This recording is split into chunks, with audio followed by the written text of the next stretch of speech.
주님의 은혜가 여러분 모두에게 넘치기를 축복합니다. 오늘은 따라합시다. 하나님의 인도와 섭리. 우리는 하나님의 섭리 가운데 인도를 받고 살아가고 있는데, 오늘 이 말씀을 우리가 주위에서 듣고 함께 은혜 받는 시간 되시기를 바랍니다.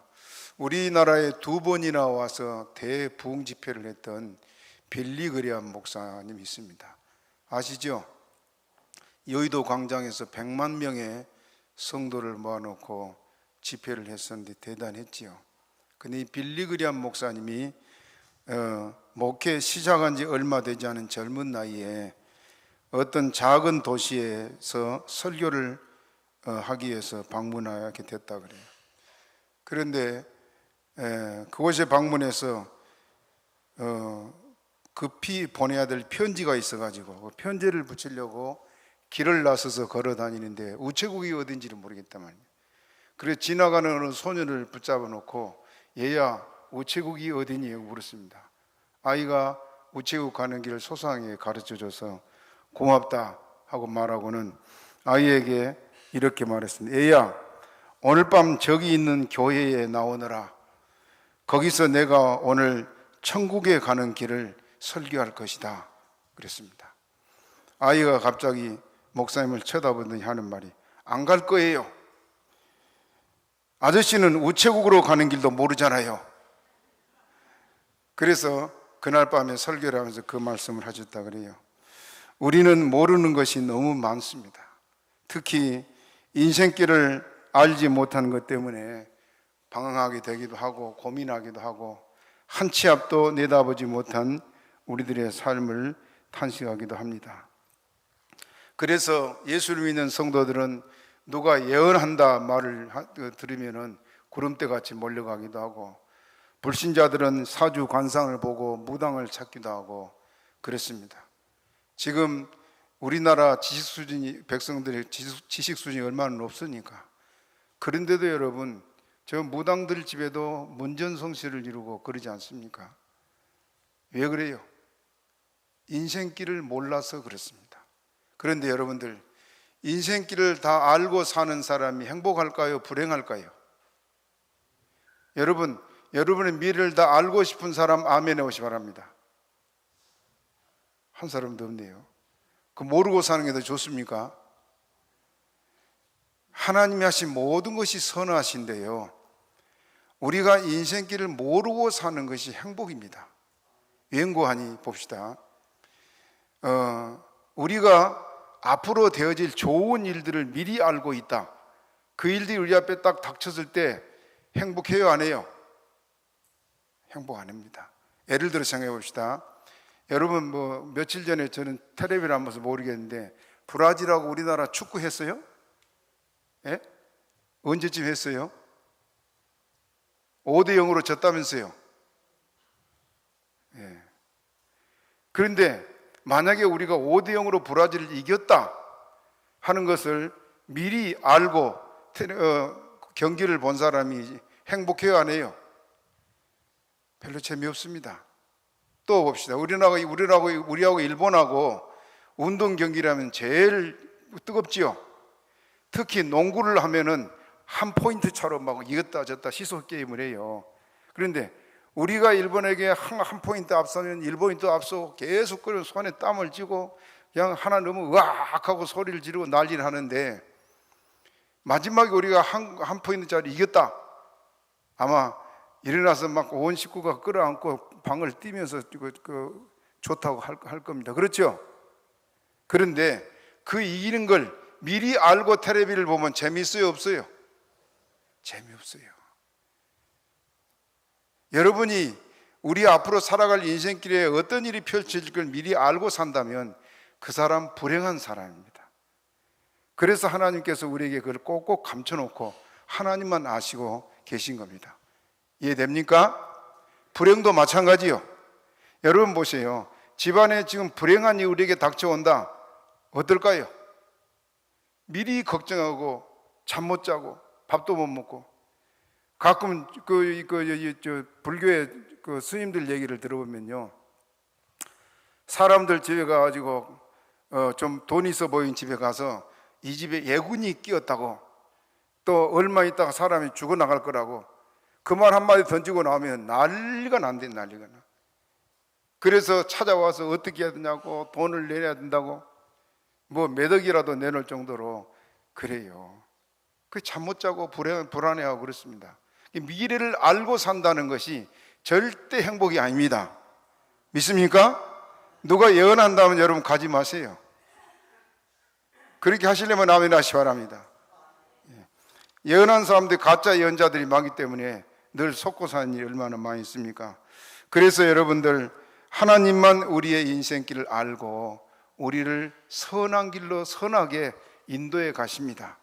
자, 성경을 우리 한번 읽어봅시다. 전도서 7장 14절 읽어봅니다. 시작. 형통한 날에는 기뻐하고 공고한 날에는 생각하라.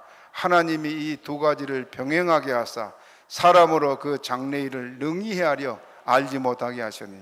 장래일을 뭐라고요? 알지 못하게 해놨다. 왜 알지 못하겠다고요? 따라합시다. 우리의 행복을 위해서. 이해됩니까? 그렇기 때문에 내일 일은 주님께 맡기고 믿음으로 살아가되, 중요한 것은 오늘 말씀을 잘 들으시고 어떻게 살아야겠다 하는 시간 되시기 바랍니다. 본문의 말씀은 이스라엘 백성이 다른 나라들 같이 우리도 왕을 세워주세요 하고 강력하게 요구를 했습니다. 그럴 때 하나님께서 사무엘 선지자를 통해서 사울을 불러서 왕을 세우는 과정으로 하나님이 예정하시고 섭리로 인도하셔서 왕을 세운 사건이 본문에 기록되고 있습니다. 우연히 이루어지는 것 같지만은 그 일들 중에 하나님이 눈동자같이 지키고 하나님께서 인도해 가시는 모습들을 보게 됩니다. 말씀으로 지금도 우리 하나님은 우리와 함께 하시고 우리 길을, 사울의 길을 인도해 가시지 이렇게 인도해 가고 있다. 특별한 사람만 아니고 우리 모두를 그렇게 인도해 가고 있다는 말씀입니다. 이해됩니까? 그러니까 성경을 볼 때는 그 사람이 그러겠구나, 그게 아니고 오늘 그 일이 내게도 이루어지고 있구나, 그렇게 알고 믿으시길 바랍니다. 그러므로 여러분의 가정이나 또 우리 교회 일이나 여러분 개인의 앞길의 모든 일을 누구한테 맡기라 그랬습니까? 하나님께 맡기면 됩니다. 하나님께서 우리를 인도해 가시니 기쁠 때도 있고 슬플 때도 있고 성공할 때도 있고 실패할 때도 있습니다.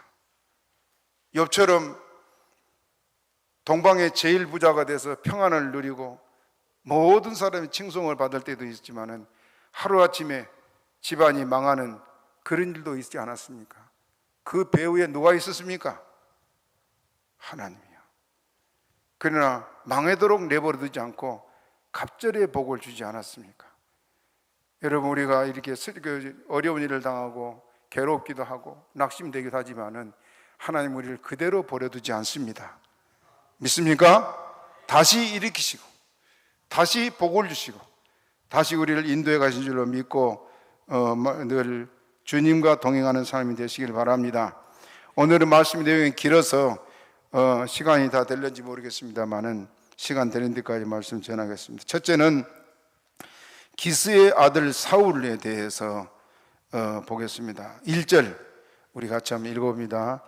1절 시작. 베냐민 지파에 기스라 이름하는 유력한 사람이 있으니 그는 아비엘의 아들이요 스룰의 손자요 베고라스의 증손이요 아비아의 현손이라 베냐민 사람이더라. 베냐민 지파에 기스라는 유력한 사람이 있었다. 유력한 사람이란 말은 부유한 사람, 또 강력한 용사, 그런 뜻입니다. 베냐민 지파 중에서도 아주 뛰어난 그런 가문의 집안이다, 그 말입니다. 베냐민은 야곱의 12번째 아들의 자손들이지요. 그런데 베냐민에 대해서는 성경이 뭐라고 말하냐 하면 두 군데를 봅니다. 신명기 33장 12절을 먼저 읽어봅시다. 시작. 베냐민에 대하여는 일러스되 여호와의 사랑을 입은 자는 그 곁에 안전히 거하리로다. 여호와께서 그를 날이 맞도록 보호하시고 그로 자기 어깨 사이에 처하게 하시리로다. 축복의 말씀뿐이죠. 베냐민 막내가 돼가지고 아버지와 형제들의 보호를 받고 사랑만 받고 살았던 것이 베냐민이에요. 그런데 야곱은 죽기 전에 어떻게 축복하는가? 창세기 49장 27절을 같이 읽읍시다. 시작. 베냐민은 물어 뜯는 일이라 아침에는 빼앗은 것을 먹고 저녁에는 움킨 것을 나누려다.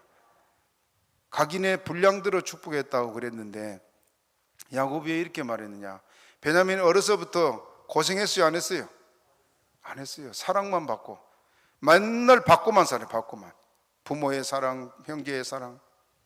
그러다 보니까 받고만 살았던 베냐민에 대해서 물어뜯는 일이라 아침에는 빼앗은 것을 먹고 저녁에는 움킨 것을 나눌 것이다. 그렇게 말하고 있어요. 베냐민에서 시간이 없다 말 못합니다만은 베냐민의 지파가 그 젊은 사람들이 레인의 첩을 윤가는 사건이 있잖아요. 그 일로 인해서 베냐민 지파의 사람들이 회개를 안 하고 이스라엘 11지파가 그들을 구원해도 듣지 않으니까 전쟁이 났었습니다. 전쟁이 나서 베냐민 지파 사람들이 남녀가 다 죽고 남자 600명만 남아 있었어요. 남자 600명. 지파가 완전히 소멸된 상황이 됐지요. 그들은 그 전쟁을 피해서 숨어 있다가 살았는데 그들을 위해서 여자들을 이스라엘 10지파가 마련해주고 다시 일어난 것이 베냐민인데 그 베냐민의 이제 유력한 사람이 기스였다. 그렇게 말하고 있습니다. 기스가 아들이 있으니 이전에 그 이름은 사울이요 준수한 소년이라 그렇게 말하고 있습니다. 준수한 소년이란 말은 젊고 잘생겼다는 말입니다. 사울의 풍채가 뛰어남을 가리키는 말인데 키는 모든 백성보다 어깨이나 더하더라. 모든 백성보다 키가 어깨이나 더하더라. 지금 베네수엘라 거기 마두로 대통령이죠. 이 사람 키가 그렇게 크더라고요. 보통 사람 어깨에 머리가 큰 사람도 다 그 사람 입에서는 그 어깨 정도밖에 안 차는.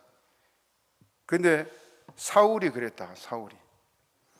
그래서 이스라엘의 왕을 구할 하나님이 이 사울을 택해 가지고 이스라엘 초대 왕을 세우는데 이유가 뭐냐면 여러분들이 소원하는 건요.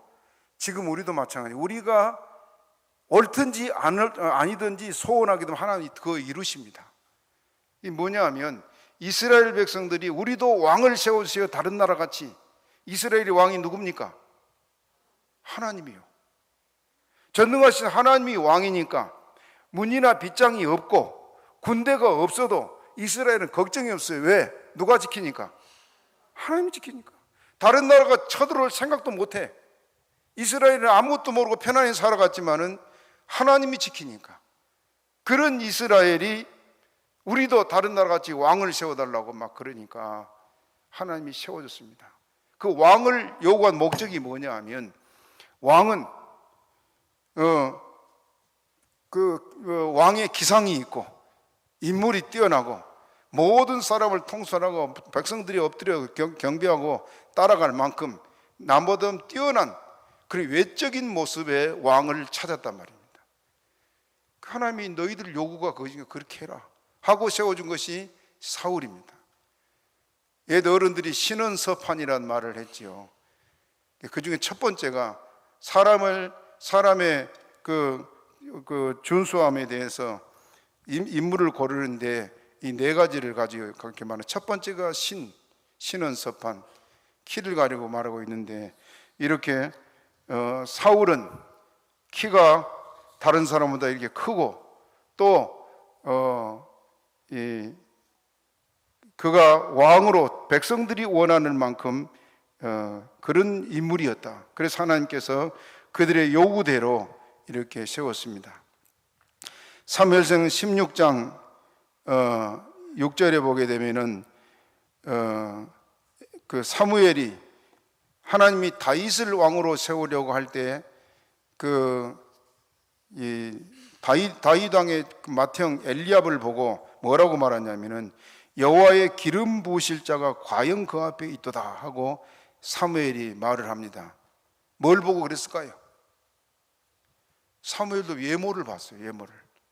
인물이 찰나고 키도 크고 왕 같은 기질이 보이니까 사무엘도 그 엘리압을 보고 여호와의 기름 부으실 자가 과연 그 앞에 있도다 하고 감탄했단 말이에요. 그런데 하나님의 말씀은 뭐였냐? 사무엘상 16장 7절 읽어봅시다. 시작. 여호와께서 사무엘에게 이르시되 그 용모와 신장을 보지 말라. 내가 이미 그를 버렸노라.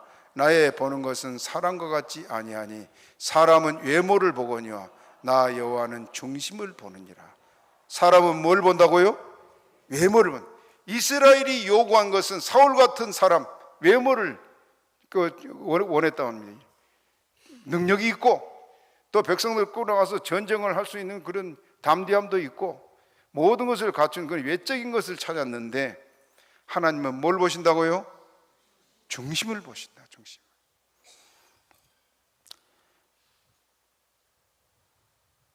그래서 이스라엘의 요구대로 지금 사울을 하나님께서 왕으로 세우려 하고 있습니다. 두 번째로 생각해 볼 것은 사울의 집에 암나기를 잃어버린 사건입니다.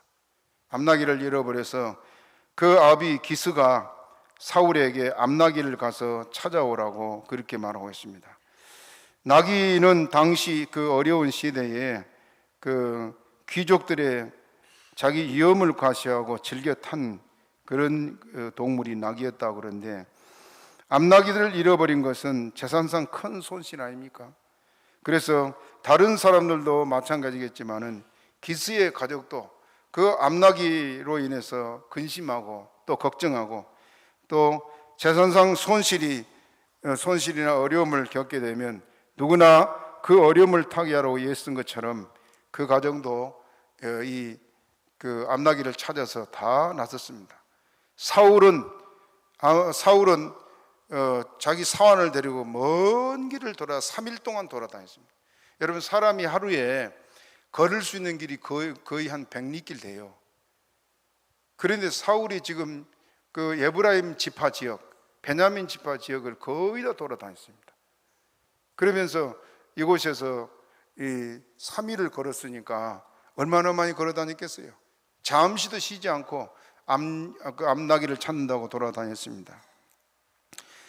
암나귀들을 잃게 된 것이 지금 그들이 어떻게 해서 잃었는지는 잘 모르지요. 성경에도 밝히지 않으니까. 그런데 이 암나귀를 잃어버리게 된 배경에는 누가 있습니까? 배후에는 하나님이. 암나귀를 잃어버리도록 뭐 끈을 느슨하게 묶어놨든지 뭐가 부주의했든지 모르겠지만은 암나귀를 잃어버리게 된 과정에 하나님이 거기에 일하고 계셨다고 말입니다. 이해됩니까? 우리가 살아가다가 어려움을 겪고 그냥 부주의로 했든지 어찌게 됐든지 어려움을 만나게 돼도 그 배후에는 누가 있단 말입니까? 하나님이요. 늘 그것을 잊지 말고 기억하시길 바랍니다. 하나님은 그래서 하나님의 뜻을 이루고 계시기 때문에 우리가 주를 믿는다면 그 주님을 먼저 찾는 성도가 되시길 바랍니다. 3절에 보면은 그 아들 사울에게 이르되 너는 한 사환을 데리고 일어나 가서 암나귀들을 찾으라 그랬습니다. 여러분들 그 야곱의 아들들하고 좀 비교를 해서 말씀드리겠어요. 야곱의 아들들이 곡식이 떨어져 가지고 예굽에 가서 곡식을 사왔지요. 그때 총리가 자기 동생 요셉인데도 총리이기 때문에 몰랐습니다. 그때 당시엔 여러분들 백성들이 와서 총리 얼굴 쳐다볼 수 있어요? 없어요? 예? 못 봐요. 사극에서 여러분 봤듯이 엎드려서 고개를 숙이고 들어가서 엎드려서 고개도 못 들고 말했어요. 동생 얼굴 보지도 못했고, 그리고 이제 거기서 곡식을 사가지고 오다가 어느 객점에 들려서 나귀들에게 이 곡식을 먹이를 주려고 곡식자루를 여니까 거기 뭐가 들었어요? 돈이들이. 돈이들이 깜짝 놀랐습니다. 그래서 깜짝 놀라서 그때 그들이 한 말을 한번 봅시다. 창세기 42장 28절 봅시다. 시작. 그가 그 형제에게 고하되 내 돈을 도로 넣었도다. 보라 자루 속에 있도다. 이에 그들이 혼이 나서 떨며 서로 돌아보며 말하되 하나님이 어찌하여 우리에게 이 일을 행하셨는고? 누가 했다고요? 하나님이. 야곱의 아들, 여러분 성경 읽어보면 야곱의 아들도 문제투성이가 많잖아요. 그렇죠? 그 문제투성이가 많은 것 같은 자식들인데 그들에게 확실한 게 하나 있습니다. 그게 뭐냐? 믿음이요. 믿음. 다른 사람 같으면 딴 생각을 할 텐데 이들은 누가 했다고요? 하나님이. 하나님이 어찌해서 이 돈을 여기다 놓고 어찌할꼬? 그게 모든 일을 누가 했단 말입니까? 하나님이. 그게 하나님 중심의 삶입니다. 이게 믿음이에요. 분명히 사람이 했는데도 그 사람이 그 일을 하도록 섭리를 누가 했다고요? 하나님이십니다. 그래서 믿음이 있는 사람은 사람하고 원수를 질 수가 없습니다. 그 사람을 통해서 지금 하나님이 나를 괴롭히고 나를 힘들게 하지만은 하나님이 왜 그렇게 하셨을까? 주님을 바라보게 했다니까 원수 맺을 수가 없어요. 불쌍하지. 오히려 도구로 쓰이니까. 기스와 그 가족은 모두 암나기 때문에 걱정을 하면서 그 일을 하나님이 하셨다는 생각은 미처 못했다는 말이에요. 우리도 무슨 일을 만나면 기스의 가족같이 걱정 근심하면서 해결하라고 예를 써도 하나님이 하신 거에 대한 생각을 놓치고 살 때가 많았을 겁니다. 그렇지요? 암나기를 잃은 기스의 가족은 땅을 쳐다보고 살았다면 곡식자루에 돈을 발견한 야곱의 아들들은 어디를 바라봤어요? 하나님을 바라보고. 그 차이입니다. 믿음이 있는 사람은 늘 주님 바라보고. 그러므로 우리가 무슨 일을 만날 때 주님을 바라보고 사는 성도가 되시기를 바랍니다. 우리 걸음은 지금 누가 인도해 가고 있습니까? 하나님이요. 잠시도 주님과 떨어질 수가 없습니다. 4절 우리가 한번 읽어봅니다. 9장 4절 시작. 두루 다니되 찾지 못하고 사할림 땅으로 두루 다니되 없고 베냐민 사람의 땅으로 두루 다니되 찾지 못하니라. 자, 3일 동안이라 3일 동안 이 먼 길을 헤매고 다닐 때 얼마나 신경을 썼겠습니까? 걱정 근심을 가득하고 좀 발견됐으면 좋은데 나기는 나타나지 않고 먹는 것은 다 떨어져가고 나중에 사무엘 선지자를 만날 때 아무것도 없었거든요. 곡식도 없고. 그럴 만큼 애를 태우고 이렇게 찾아다니고 있습니다. 그런데 그 먼 길을 돌아 간 것이 어디냐? 라마다임 소임이 어디입니까? 사무엘 선지자의 고향이고 라마에서 이 사무엘 선지자를 만나서 단을 쌓고 그랬습니다. 사울각의 종이 알지 못하고 느끼지 못하는 사이에 하나님의 손길이 그들의 걸음, 그들의 생각을 이곳으로 인도하고 있었다. 아무 생각 없이 지금 자기들은 어디 찾는 것만 정신을 차리고 돌아다녔는데 그들의 길을 누가 인도했다고요? 하나님이요. 하나님. 여러분, 우리 인생길도 주님이 이렇게 인도하고 있습니다. 여러분들, 아브라함에 대해서 아브라함이 갈대아 우르에서 부름을 받았을 때 성경은 뭐라고 말하느냐? 따라합시다. 갈 바를 알지 못하고 나아갔더라. 왜 그랬을까요? 하나님이 가거라 말만 했지 목적지를 정해주지 않았어요. 목적지를. 내가 복을 줄 테니까 가거라 그러기로 했는데 어디로 갈지 몰라. 그래서 매일매일 가는 길 때문에 고민을 해야 되는데 아브라함이 쭉 가서 생각나는 대로 발길 닿는 대로 그래 걸어와서 보니까 가나안 땅이었고 하나님이 그 땅에서 나타나서 내가 이 땅을 너와 자손에 주려고 하였다 그럽니다. 그럼 그 걸음을 거기까지 누가 인도했어요? 하나님.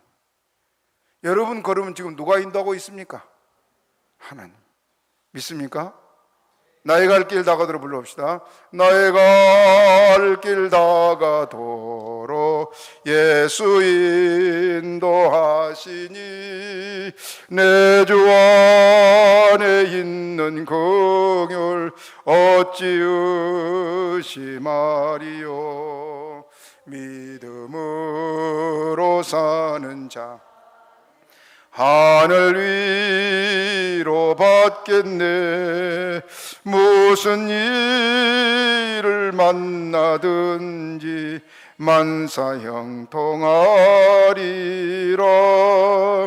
무슨 일을 만나든지 만사 형통하리. 아멘. 잠언 16장 9절 잘 알지만 읽어봅니다. 시작. 사람이 마음으로 자기의 길을 계획할지라도 그 걸음을 인도하는 자는 여호와시니라. 우리는 내가 이렇게 살아가야지, 이걸 해야지 하고 하지만은 누가 인도해 간다고요? 하나님. 이걸 확실하게 믿으시기 바랍니다. 보이지 않지만은 주님이 지금도 저와 여러분의 발걸음을 인도하고 있습니다. 그래서 내일 일을 염려하지 말라고 주님 말씀하고 있습니다. 왜? 내가 네 길 다 알고 있고 내가 네 길 지금 어떻게 한다? 인도하고 가고 있다. 하나님이 우리 손 잡고 가는데 뭐가 걱정입니까? 그래서 믿음이 있는 사람은 걱정을 안 하지만은 걱정, 의심은 누가 해요? 믿음이 적은 자들이. 예수님이 제자들 보고 풍랑이 났을 때 잠에서 깨나가지고 뭐라 그랬습니까? 믿음이 적은 자들아 하고 책망했습니다. 믿음이 적어서 걱정이에요. 미국에 이민을 간 이민자들이 정착민이죠. 그들이 미국 서부 지역을 확장하기 위해서 그것이 원주민들하고 10년간 전쟁을 했습니다. 1785년부터 1795년 10년간 전쟁을 했는데, 영토 전쟁이요. 미국 북서부 세인트 클레어에서 전투를 할 때 1791년도에 1791년 11월 4일이었다 그럽니다. 미국과 여러 원주민 부족 연합이 전쟁을 하다가 미국이 대패를 했습니다. 그래서 사기를 다 잃고 부하 장교들도 걱정 근심인데, 그 군대를 이끌었던 장군이 누구였냐면은 조지 워싱턴이야. 그런데 워싱턴의 얼굴을 보니까 걱정한 빛이 하나도 없어요. 그 전쟁에 대패를 했는데 다른 사람들 한숨을 쉬고 술도 마시고 막 그럴 텐데 아무 걱정을 안 해요. 그래서 부하 직원들이 눈치를 살피다가 우리의 패배가 장군의 마음을 어지럽게 하지 않습니까? 하고 물으니까 워싱턴 장군이 하는 말이, 이겨도 하나님의 손안에 있고 저도 하나님의 품속에 있어. 그게 대답이에요. 이 워싱턴 장군은 그 치열한 전투 중에도요, 새벽 4시부터 3시간을 막사에서 기도했다 그래요. 그 시간은 아무도 그 장군을 만날 수 없었다 그래요. 이렇게 하나님만 바라보고 기도하는 사람이기 때문에 그 험한 전쟁 가운데서도 실패라도 낙심하지 않고 하나님의 손안에 있다. 믿습니까?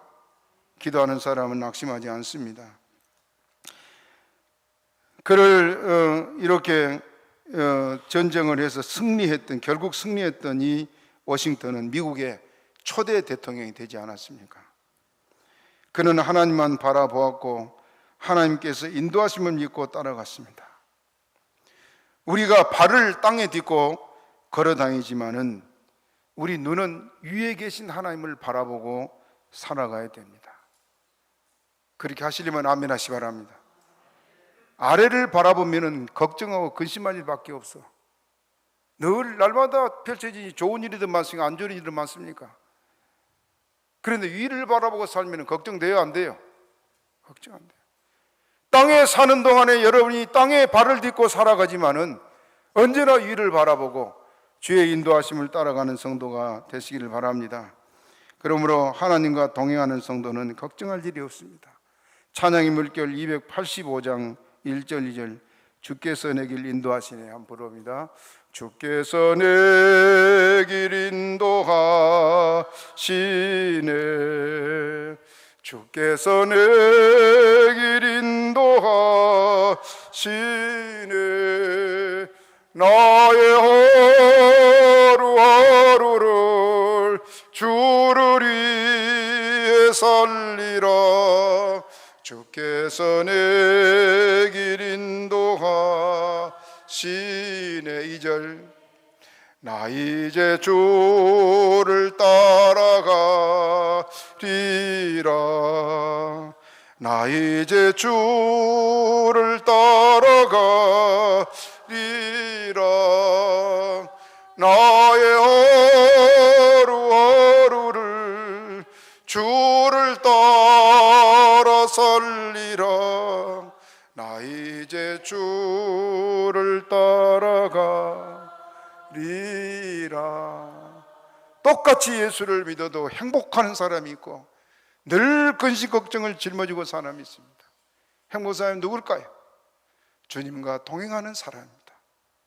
믿습니까?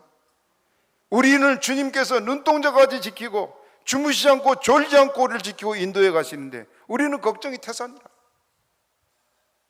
왜 그러냐? 주님 바라보지 않아서 그렇습니다. 조지 워싱턴 가서 주님 바라봅시다. 다시는 여러분의 입에서 근심 걱정의 소리가 나지 않고 그저 범사에 감사하고 아버지 감사합니다. 그런 성도가 되시길 축복합니다. 세 번째로 생각해 볼 것은 선지자를 찾아간 사울에 대해서 우리 5절 같이 읽어요. 5절 시작. 그들이 숲 땅에 이른 때 사울이 함께하는 사환에게 이르되 돌아가자. 내 부친이 암나기 생각은 고사하고 우리를 위하여 걱정하실까 두려워하노라. 이걸 보면은 사울이 효자였지요. 아버지 걱정한 걸 보니까 사울이 그 인품도 좋고 인물도 좋고 이렇게 부모에게 효자하고 그런데 그가 마지막에 하나님께 버림받은 이유가 뭐냐? 믿음 때문에. 믿음. 그를 주를 믿지 못했거든요. 눈에 보이는 사무엘은 의지하고 사무엘은 믿었어도 보이지 않는 하나님을 믿지 못했던 것이 사울의 결정적인 잘못이었습니다. 사울이 이제 암나기니 걱정보다는 아버지 때문에 걱정하고 집으로 돌아가자 말하고 있습니다. 사울이 후일에 하나님께 이렇게 버림받은 이유, 그것이 믿음이 없는 것이 문제였습니다. 우리는 그러므로 하나님을 믿고 그 주님을 믿는다면 주만 바라보고 따라간 성도가 되시길 바랍니다. 전에도 얘기했습니다마는 우리 복음성가에 목자여라는 찬양을 지은 목사님이 있습니다. 참 진실한 목사님이신데 박재복 목사님이라고 감리교 목사님이었어요. 이분은 연희 전문학교를 나와가지고 목사가 됐는데 기도를 많이 했습니다. 이분의 기록을 보니까 이 금강산에 겨울에 눈이 이렇게 수북이 써 있는데 한복 두루마기 입고 가서 기도를 하는데요. 너무 춥잖아요. 막 눈이 오니까. 그래서 막 기도를 하다가 하나님 눈 좀 오지 않게 해줘서 춥습니다. 눈이 딱 그치더래요. 그리고 밤새도록 기도하고 이제 그때는 뭐 후라시도 없고 하니까 날이 새서 일어나 보니까 자기 앉은 주위만 눈이 안 오고 옆에는 눈이 수북이 쌓이는데 그 엄청난 눈이 오는데도 자기 있는 자리만 눈이 안 왔더랍니다. 그리고 이분이 이제 성령을 받고 전국의 집회를 많이 다녔습니다. 본인이 말이 병자를 한 3,000명 고쳤다 그래요. 3,000명. 그런데 어느 곳에 가니까 그때는 뭐 맨바닥이잖아요. 집가만이 깔아놓고 예배 드리는데 그 온몸이 바짝 말라가지고 뼈만 남았는데 어떤 소녀가 몸을 전혀 움직이면서 말만 하는 거예요. 말만. 손발은 못 움직이고. 그래서 다를 때 가서는 병자를 위해 기도했는데 그 소녀를 보는 순간에 목사님이 도저히 쟤는 못 고치겠다는 생각이 들어요. 그래서 소녀를 보고 이렇게 교인들이 다 있는데 병원에서 널 보고 병명이 뭐라 그러던 물으니까 의사도 모른다는 거예요. 그러니까 목사님이 뭐라면 내가 네 병명을 말해줄까? 다 목사님 쳐다보지요. 빠빠병이라 그래라. 바짝 말아서 붙어 있으니까 빠빠병이라 그래라. 그리고 이제 아이 보고 나는 너 병은 못 고치겠다. 자신 없다. 강대상에서 그러는 거예요. 그러니 이 소녀가 뭐라 그러냐면은 목사님 딱 쳐다보더니 목사님 저를 예수님께 소개도 못 해주겠습니까? 아이 믿음이죠. 그리고 목사님이 기도하고 이제 말씀을 전하고 들어오고 그랬는데 그때는 토요일 새벽까지 집회를 했어요. 금요일 저녁에 잠이 들었는데 누가 밖에서 목사님 하고 소리 지르는 거예요. 그 깜짝 놀라 일어보니까 빠빠 병자가 일어났어요. 그때는 제집회라고요. 설교 듣고 가버린 게 아니고 밤새도록 찬송하고 기도하고 그랬어요. 우리 어렸을 때 그랬습니다. 그래서 이제 저녁에 모여서 성도들이 막 제집회 한다고 찬송하고 기도하고 이 병자를 위해 기도하는데 갑자기 얘가 움직여요. 그래서 그 움직이는 소녀를 일으켜 가지고 양쪽에서 붙들고 걸었습니다. 걸어 다녀요. 그러니까 한 걸음 한 걸음 아이가 그냥 말랐던 아이가 이렇게 걸으니까 얼마나 신기합니까? 그 목사님 들어가 보니까 두 사람이 붙들고 걷고 있거든요. 그래서 두 사람을 불러가지고 뭐라고 목사님 말했냐면은 걷다가 아이가 지금 걷는데만 신경을 쓰고 있으니까 한 사람 손 놔버려라. 또 한참 가다가 두 번째 손 놔버려라 그랬어요. 그 아이가 지금 손 잡고 이렇게 걸어가는데 한 사람이 손을 놨어요. 손을 놨으면 손이 내려와야 되는데 이러고 가는 거예요. 왜 이러고 가요? 잡고 있는 줄 알고. 두 번째 사람이 손 놨습니다. 이게 아이가 이게 그 소녀가 걸으니까 온 교회가 박수를 치고 막 찬송을 하고 막 할렐루야하고 난리가 났습니다. 그날 밤에 깨끗이 고쳤어요. 누가 고쳤습니까? 하나님이 고쳤지요. 목사님은 자신 없다고 그랬잖아요. 하나님이 오늘 우리를 이렇게 인도하시고 하나님이 우리와 함께 하십니다. 그 주님 멀리 계시지 않습니다. 믿습니까? 그러므로 여러분 주님을 바라보시길 바랍니다. 가슴 아픈 일 많고 괴로운 일 많지만은 그 배후에 하나님이 계세요. 지금 사울이 지금 그 사왕과 함께 그 암나기를 차단할 때 얼마나 눈을 부릅뜨고 애쓰고 막 그리 갔겠어요. 그런데 하나님은 지금 하나님의 뜻을 이루기 위해서 이렇게 사울을 사무엘 선지자 있는 곳까지 이렇게 인도해 가고 있습니다. 6절에 보면은 보소서 이 성에 하나님의 사람이 있는데 존중이 여김을 받는 사람이라. 사울이 사환 보고 집에 가자 아버지 걱정 때문에. 그러니까 사환이 하는 말이 이 성에 하나님의 사람이 있습니다. 그런 존중을 받는 사람입니다. 그래서 보니까 사무엘의 고향 라마다인 소빔까지 이렇게 왔습니다.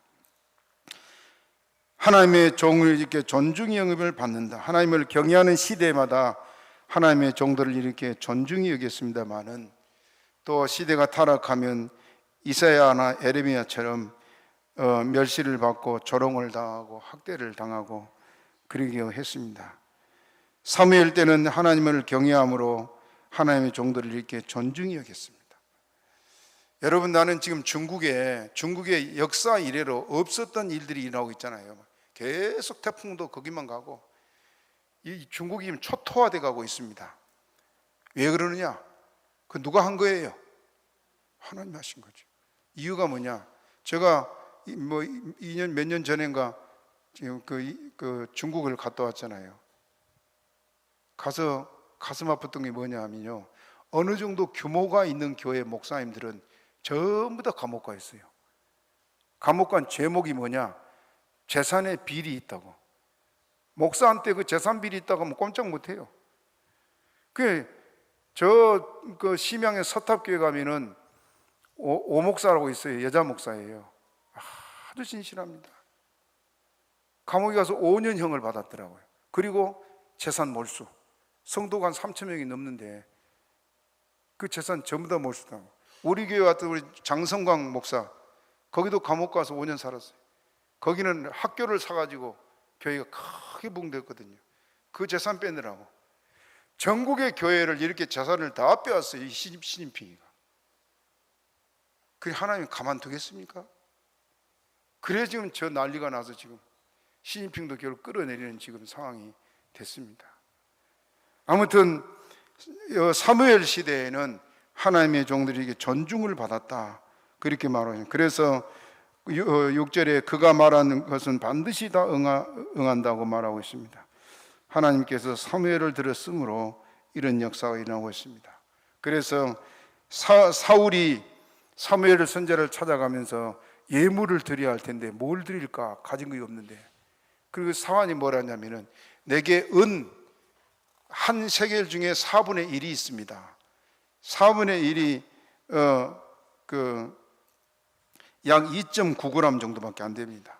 한 세겔이 11.5g인데, 그래서 그걸 가지고 사무엘 선지자를 찾아 만났는데, 사무엘 선지자는 이미 하나님께 계시를 받고 사울을 기다리고 있었습니다.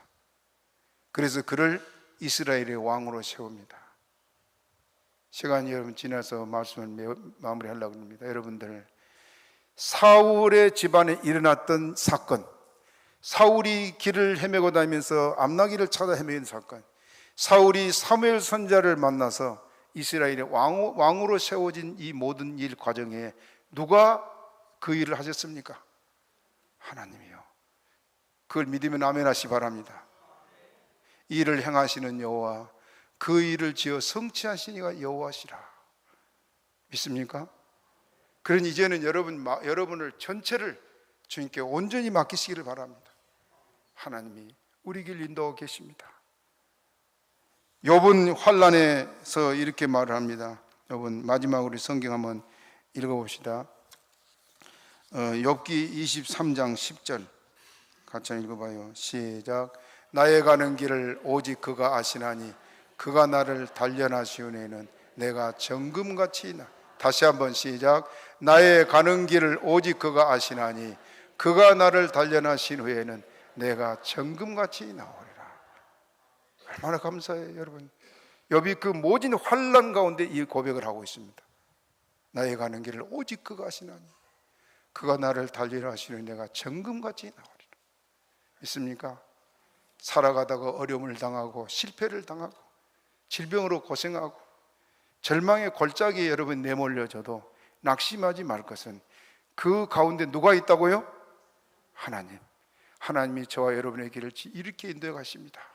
믿으면 아멘 하시 바랍니다. 다시 한번 나의 갈 길 다가도록 1절만 부르고 기도합니다. 나의 갈 길 다가도록 예수 인도하시니 내 주 안에 있는 긍휼 어찌 의심하리요.